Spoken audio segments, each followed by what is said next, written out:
वाघावच्या प्रश्नावरती विरोधी पक्षाचे सातारा जिल्ह्याचे या विभागामध्ये रामदाजी आठवलेंचं काम करणारे आणि गरिबांच्यासाठी रस्त्यावर उठून अहोरात्र आंदोलनात्मक पवित्रा घेत लोकांच्या प्रश्नांना न्याय देणारे निलेश गाडे, नितीन आवळे, त्याचबरोबर आप्पासाहेब गायकवाड आमचे सचिव आहेत, रवी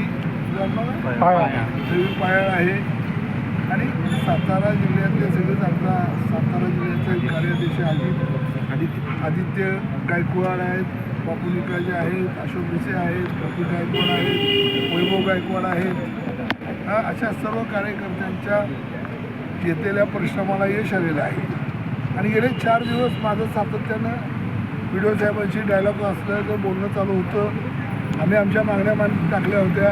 आम्हाला मूलभूत अधिकार मिळावेत, कारण संविधानानंच आम्हाला या देशामध्ये अन्न, वस्त्र आणि निवारा हे मूलभूत अधिकार दिलेले आहेत आणि त्या मूलभूत अधिकाराला घेऊन आमचं भांडण चालू होतं. पण गेले 40 वर्ष वाघावसारख्या झोपडपट्टीला न्याय दिला गेला नव्हता. या झोपडपट्टीशी आमचं असलेलं नातं हे कमीत कमी 25 ते 30 वर्षाचं नातं आहे. त्यांच्या अनेक प्रसंगात आम्ही उभे होतो. पण आज या दोघांनी आणि बिडो साहेबांनी एकत्र येऊन झालेल्या निर्णयातून एक चांगला सफल निर्णय हातात लागलेला आहे आणि आम्हाला यांनी विश्वास दिलेला आहे की तुमच्या मूलभूत गरजा तर आम्ही आजपासूनच सुरू करतो पूर्ण करण्याच्या. पण राहिला प्रश्न, तुम्ही ज्या जागेवर राहता त्या जागेवर तुमचं असलेलं वास्तव्य लक्षात घेता, शासनाने घेतलेलं धोरण लक्षात घेता आणि शासनाच्या अनेक मला वाटतं GR सोबत 18 जुलै 16च्या GR प्रमाणे आम्हाला जे लोक जिथं राहतात त्यांची घराच्या नोंदी 8ला व्हाव्या आणि तसा करण्याचा त्यांनी आम्हाला विश्वास दिल्याने आज आम्ही आमचं उपोषण मागे घेतो आहे. आणि आम्हाला प्रशासनावर विश्वास आहे, पाटील साहेबांवर विश्वास आहे की पाटील साहेबांसारखा सक्षम अधिकारी की लोकांशी नाळ जोडणारा आज आमच्यासोबत आलेला आहे. पाटील साहेबांच्या विश्वासानं आज आम्ही आमचं उपोषण सोडतो आहे. रामदाजी आठवले साहेब परवाशी येऊन गेले. आठवले साहेबांनी तात्काळ जिल्हाधिकाऱ्यांना फोन केलेले आहेत.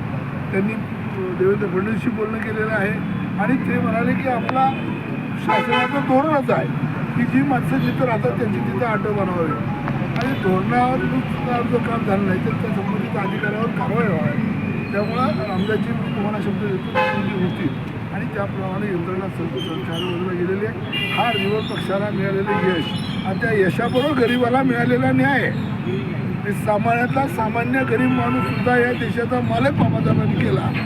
त्याची मालकी आज आबादी ठेवण्यामध्ये यशस्वी झालेला आहे आणि तेच आमचं खरा विजय आहे. आणि या विजयाचं सर्व श्रेय जातं ते माननीय नेते रामदाजी आठवले साहेब आणि या जिल्ह्यामध्ये काम करणारी आमची टीम आणि ज्या 2 भाद्रांनी जीवाची पर्वा न करता आज गेले 4 दिवस आमरण उपोषण 6वा दिवस आहे मला वाटतं आमरण उपोषण घोषित केलं आणि ह्या आमरण उपोषणाला दाद देत त्यांनी तुमच्यासाठी रस्त्यावर थांबून उतरून इथं बसून आपल्या जीवाचा बळी केलेला आहे. मी जीव धोक्यात घातलेला आहे. अशांना मी पुन्हा एकदा पक्षाच्या वतीनं पुन्हा शुभेच्छा देतो. तुमच्या लढ्याला यश आलं असं घोषित करतो आणि आपण सर्वजण त्यांच्या पाठीशी उभे राहिला त्याबद्दल आपल्या सगळ्यांचे पुन्हा एकदा धन्यवाद आणि आभार मानतो. सरपंच प्रशासक बॉडी आहे. हायकोर्टाचा निकाल लागल्यानंतर शासकीय कर्मचारी किंवा अधिकारी प्रशासक होतील आणि त्यानंतर आपल्याला आपल्या मार्फत त्या नोंदी करता येतील. साहेब त्यांची 3री पिढी आहे. आतापर्यंत काय हे प्रश्न लांबणे पडले तर काय सांगाल? याआधी प्रयत्न झाले होते परंतु त्याच्यामध्ये पूर्ण काही आपल्याला निर्णय घेता आले नव्हते. परंतु आज आपल्याला शासन निर्णयाचाही इथं हे घेता आला आणि त्याप्रमाणे आपल्याला आता कार्यवाही करता येईल. हे बघा इकडे केंद्रीय मंत्र्यांनी वगैरे आठवले साहेबांनी भेट दिली आहे. अन्न, वस्त्र, निवारा मानवाच्या 3 गरजा आहेत आणि यांना वंचित ठेवलं जात आहे. काय तुमची भूमिका राहणार आहे? त्यांचं नाही म्हणजे तुम्ही त्यांना शब्द दिलेत, आज काय दिलेत ते सांगा. हो, अन्न, वस्त्र, निवारा देणं ही तर ग्रामपंचायतीचं मूलभूत कर्तव्य आहे.